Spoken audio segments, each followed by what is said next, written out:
On behalf of the leadership of Christians United for Israel and our over 8 million members, we want to thank the Israel Defense Forces for their courage and selflessness as they serve their country.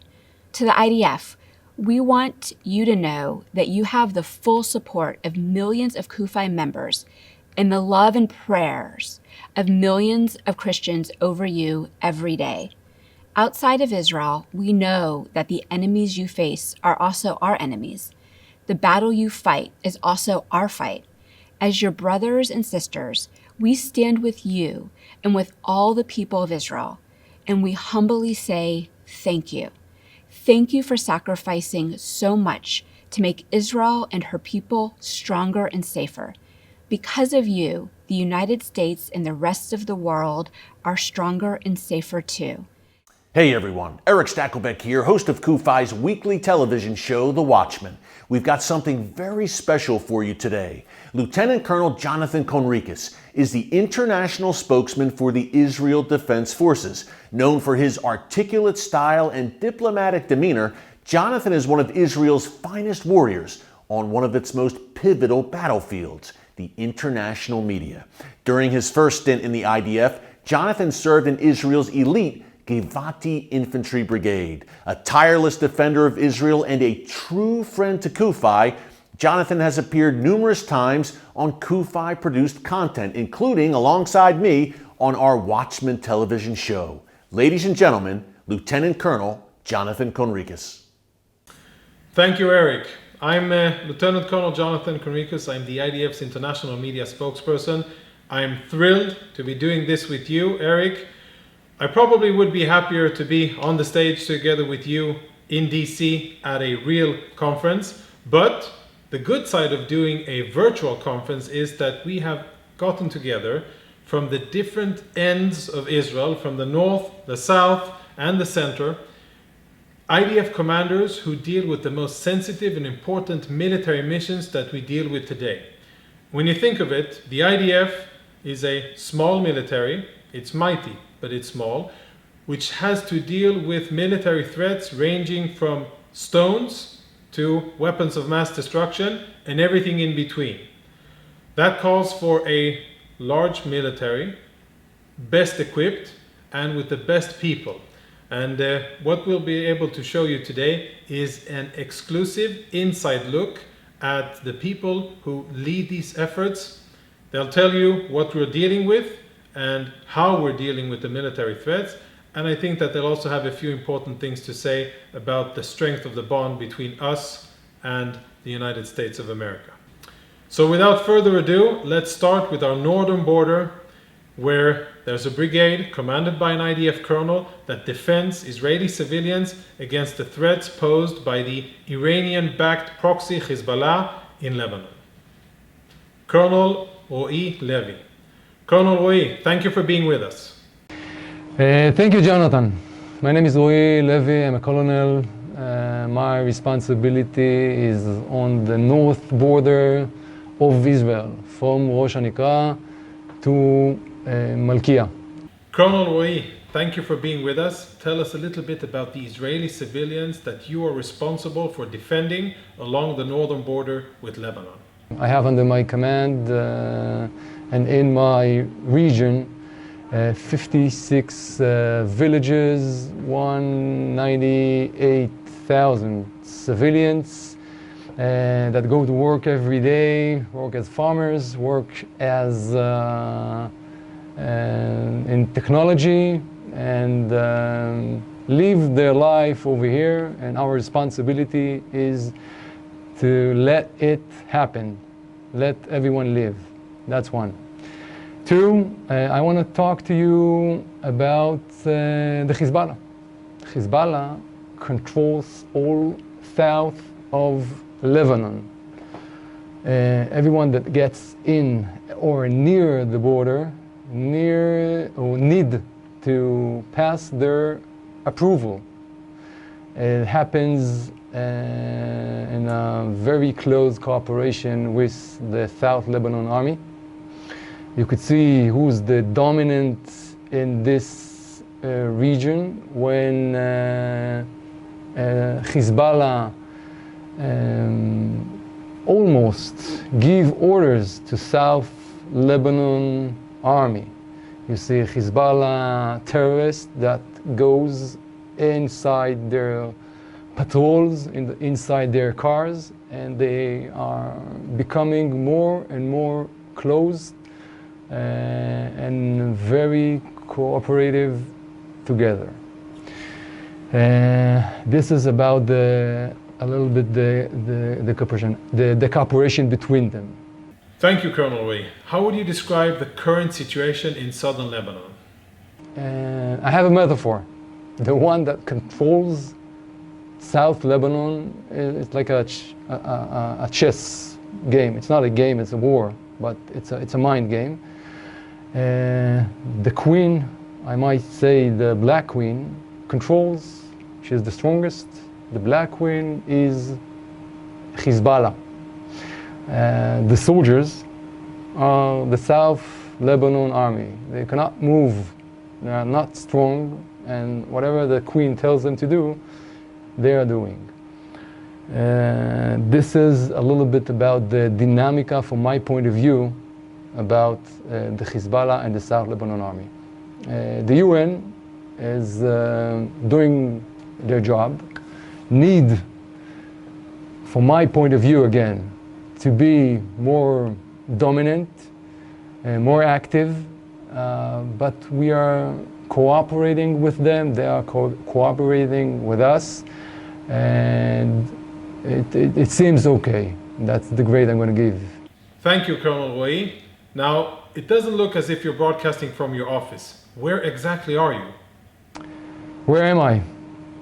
I'm standing here and talking to you from a tunnel that had been dug for almost 14 years to attack Israel. Nasrallah in 2013 had a big and very important speak from his point of view. He declared in that speak that he's going to conquer the Galil. This is part of his plan, a small part that we discovered, part that we worked on it, and actually we caught them, the Hezbollah, with, their pants down, and showed everyone, also South Lebanon, about how they are not controlling the area, how they supposed to, and under their nose, Hezbollah for 14 years digging a tunnel. So what are the dimensions of this Hezbollah cross-border attack tunnel that you're standing in? The length of the tunnel is 1.2 kilometers. 14 years, they're talking about a dip of 18 meters. It's like a building with 20 floors that goes down. You can see the floors over here. Everything is authentic. We haven't touched anything. And I think that a photo and a picture says a lot of words. Colonel Ray, thank you for taking your time. Thank you for doing what you're doing, for defending the state of Israel and all Israeli civilians up in the north against Hezbollah and other threats. Thank you for showing us the tunnel, and take care. Any last messages for CUFI? I'm hoping everyone goodwill in the corona and peace, of course. And Jonathan, we're back to you. Thank you. Thank you, Colonel Ray. It is amazing to see one of those 6 Hezbollah cross-border attack tunnels that you and your men exposed and destroyed, making sure that Israeli civilians are safer. Now, we all know that this amazing military achievement probably wouldn't have happened had it not been for the joint Israeli-American technology that allows us to see and locate tunnels exactly where they are. By the way, we are the only 2 militaries in the world who possess this specific battle-proven technology. Now, let's go big, let's go strategic, and let's hear from the commanding general responsible for planning and executing many of Israeli activities that you in the audience probably have heard about only in the media, and a general who deals with the biggest and most serious strategic threats that the State of Israel faces. Major General Tal Kalman, how are you, sir? Thank you, Jonathan, and good evening, CUFI. My name is Tal Kalman. I'm head of the Strategic Directorate, which is a new directorate that has been opened on Sunday, so I'm new on my job. I'm in charge of the IDF's strategy and policy, all the foreign relationship with all military, foreign military and partners, and I'm in charge of all the efforts, the IDF's efforts against Iran. General Kelman, thank you for being with us. Tell us, please, where are you broadcasting from? Obviously, I'm talking to you here in the Fortress of Zion, which is the main command and control of the IDF. It's actually the center of gravity of the IDF daily and obviously in wartime. As the IDF, our main mission is to defend Israel's borders and keep our military advantage on the land, sea, air, and obviously in the past few years also in the cyber domain. And we work day and night to keep our military advantage, our regional military advantage, with the best people that we have from the Israeli state and from the Jewish people, and with our close relationship with the United States, which is probably the main pillar of our strategy. Thank you, sir. What concerns you these days? The main issue that is concerning us, although we're dealing with this nowadays, is the Iranian issue. Iran is daily making many efforts to build proxy military capabilities and try to bring them as close as she can to Israel's borders, trying to build ballistic capabilities, long-range ballistic capabilities that threat Israel. But they don't only threat Israel, they threat other countries and maybe even Western countries. And obviously striving towards a nuclear weapon. Our strategy is, together with the United States, first of all, maximum pressure campaign on all domains against this regime, trying to change its behavior, and at the same time building our capabilities against these proxies. The past few years we've developed a method of what we call the campaign between wars, meaning that we are not waiting in Israel's borders, letting these proxies build their capabilities and going out to war whenever it happens, but actively, almost daily, acting against these capabilities being built and doing this under the threshold of war. And actually, we've had very high success with this campaign between wars the past few years. And Iran is far, very far from its capabilities, doesn't have the amount of ammunition she planned, the amount of personnel and capabilities in the proxies around us. But we understand that this is a long fight that we still need to fight, and we're dealing with it daily. The main proxy which is challenging us the past few years is Hezbollah. Hezbollah has thousands of rockets aimed at Israel, and the past few years has been building what we call PGMs, which is precise guided missiles.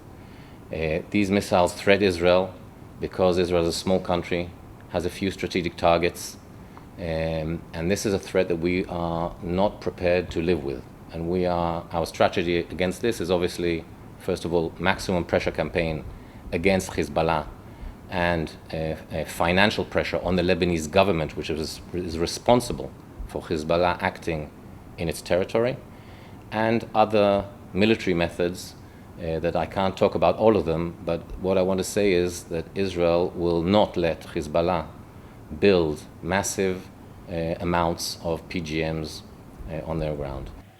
Thank you very much, sir. Any closing remarks for our audience?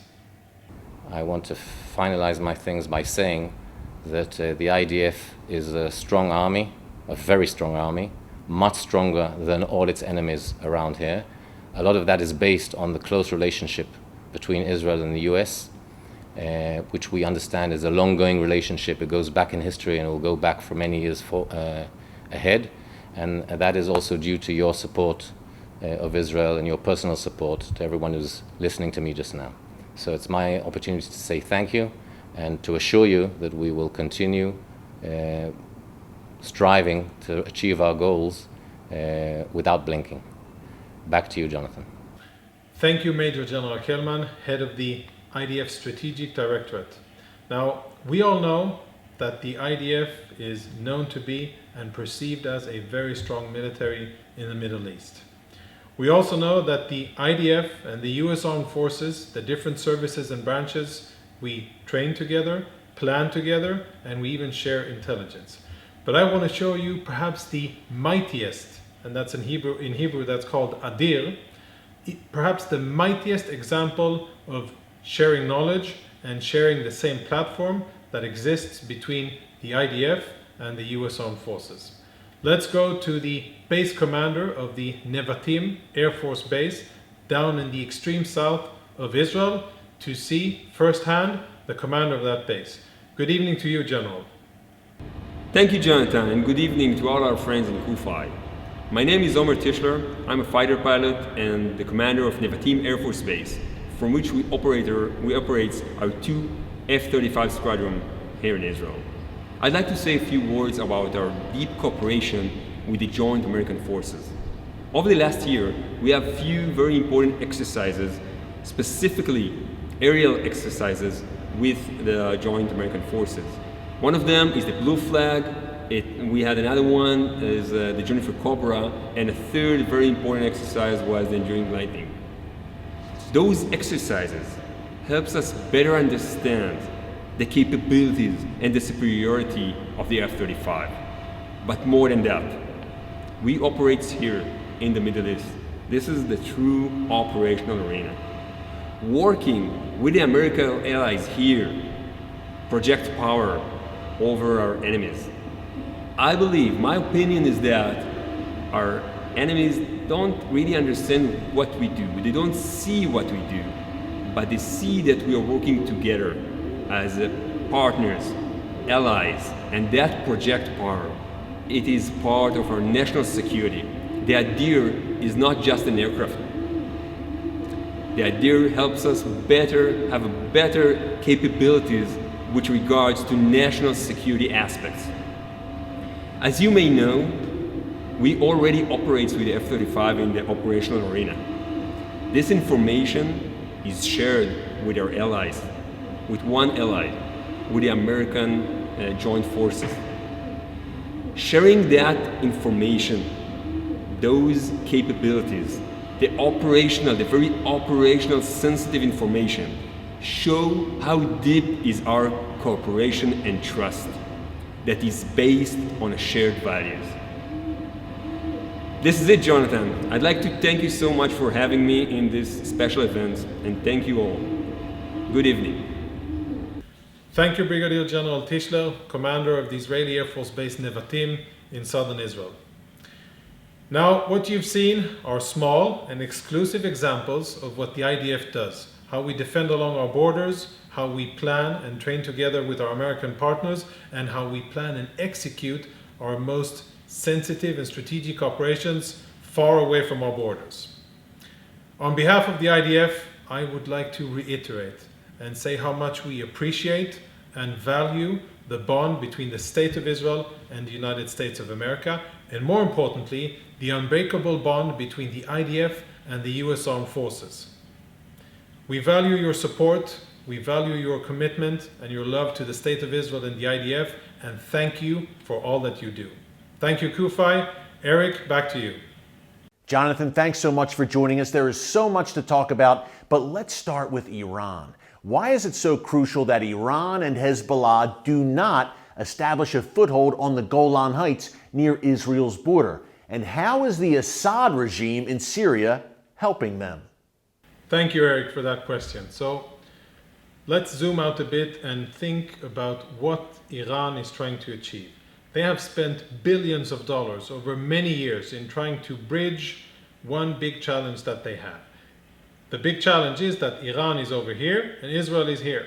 And they're trying to gap more than 600 miles of a distance. Now, they've got two ways in which they do that. One is by using proxy organizations like Hezbollah in Lebanon and Islamic Jihad in Gaza. And the other way is by forwarding military capabilities from Iran into Syria and then trying to attack Israel using either Syria as a launch pad or Lebanon as a launch pad. Now, I'm sure that you know and remember very well, but I don't know if everybody in the crowd remembers that Iran has already tried and attacked Israel 6 times in the last 2 years.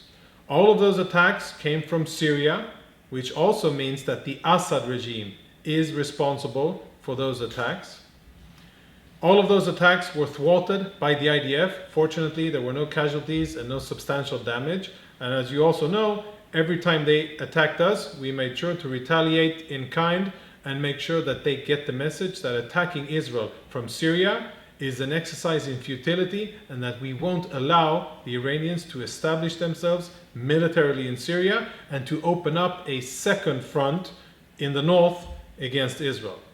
And it's absolutely important that the world and the free countries in the world understand that we won't tolerate an additional Iranian front against Israel. It's bad enough to have Hezbollah controlling Lebanon, using and abusing civilian facilities in Lebanon in order to attack Israel, and it won't be allowed to happen on the Syrian Golan Heights either. And I can assure you, and this has been said by our Prime Minister and by the Chief of the General Staff more than once, we will take whatever steps necessary to negate these threats against Israel, be it kinetic, non-kinetic, and everything else needed. Jonathan, tell us why these precision-guided munitions, or PGMs, would be a potential game changer if Hezbollah got its hands on them. And tell us a bit more, if you can, about Hezbollah's overall capabilities. So PGMs, or precision-guided munitions, are basically advanced rockets. What they mean is that if you have an old rocket, which you place in a location, you aim it, and then you fire it, you can't really control it in mid-air, and the chances of actually hitting your intended target are statistic. And in order to actually hit the target, you have to fire many rockets if you're a terrorist.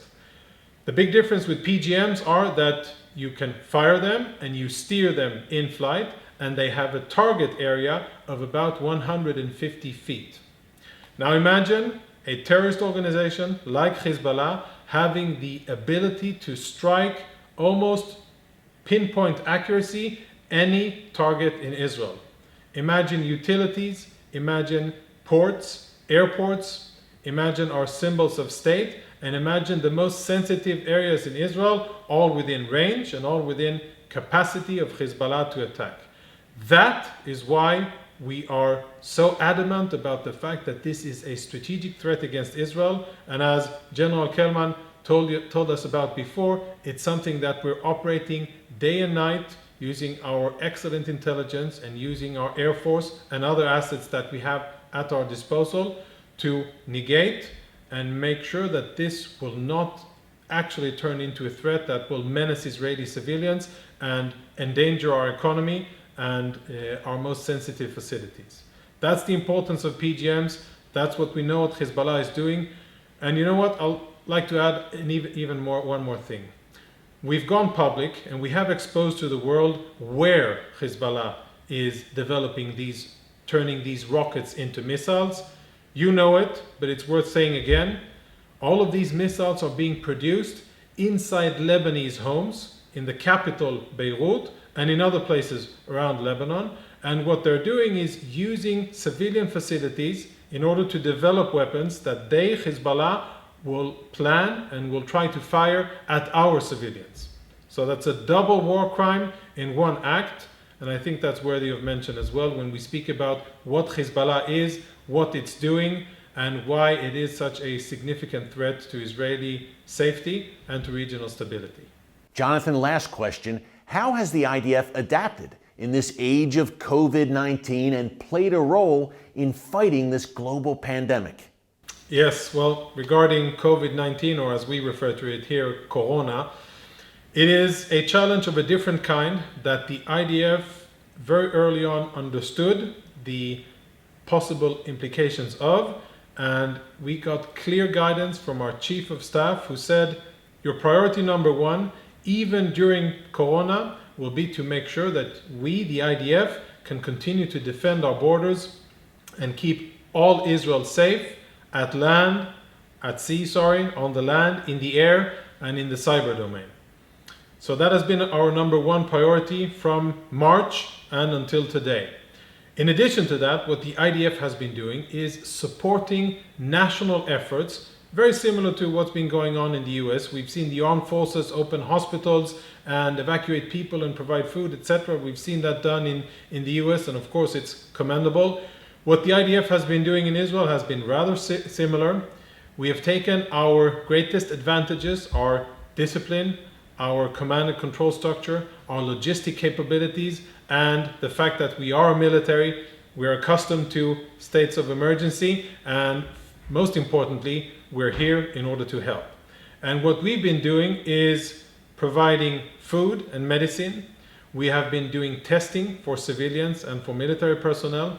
We have even been converting civilian hotels, regular hotels in Tel Aviv, Jerusalem, and in other places, and we've turned them into makeshift or temporary hospitals so as to lessen the burden on Israeli hospitals, and anybody who wasn't really in a severe medical condition would go to a hotel instead of taking a bed in an emergency room in a hospital. And we've had more than 7,000 Israeli civilians who have been admitted to these hotels instead of going to hospitals. In addition, we've been distributing food, more than 3 million food packages all over Israel, and to everybody in Israel, Jews, non-Jews, Christians, Muslims, in the extreme north and even down south, to Bedouins in the south, and to ultra-Orthodox Jewish population in central Israel and in Jerusalem. Anybody in need, the IDF was there, and we have been providing food and medicine. Last, we all know that the IDF has great technological capabilities, and we have experience in taking existing technologies and adapting them for military use. Early on, it was understood in Israel and in Europe and in the US that there might be an acute shortage of ventilators. And early on, we tasked our best Intel technology unit in taking existing home use ventilators and turning them into hospital grade ventilators to be used in real times of emergency in severe cases of respiratory failure. Fortunately, we haven't been called to use these kits, but if that situation becomes a reality some way along the way, then the IDF has already provided hundreds of these respirators, and if they'll be needed, they'll be deployed in hospitals. So I wouldn't say that we're beyond COVID-19. We're still living with it, and we understand that we have to continue to defend Israel while dealing with the situation. And it demands a lot of discipline, it demands structure, and it demands a clear focus on what's the most important thing, defending the state of Israel against a variety of threats, and second, supporting national efforts in dealing with COVID-19. It's a good opportunity to reach out to the listeners, the people who are watching, and the armed forces in America, and wish anybody who was sick, a swift and full recovery, and to make sure that you stay safe, and I'm sure we'll get through this. Thank you, Eric. Lieutenant Colonel Jonathan Conricus, thank you so much for joining us.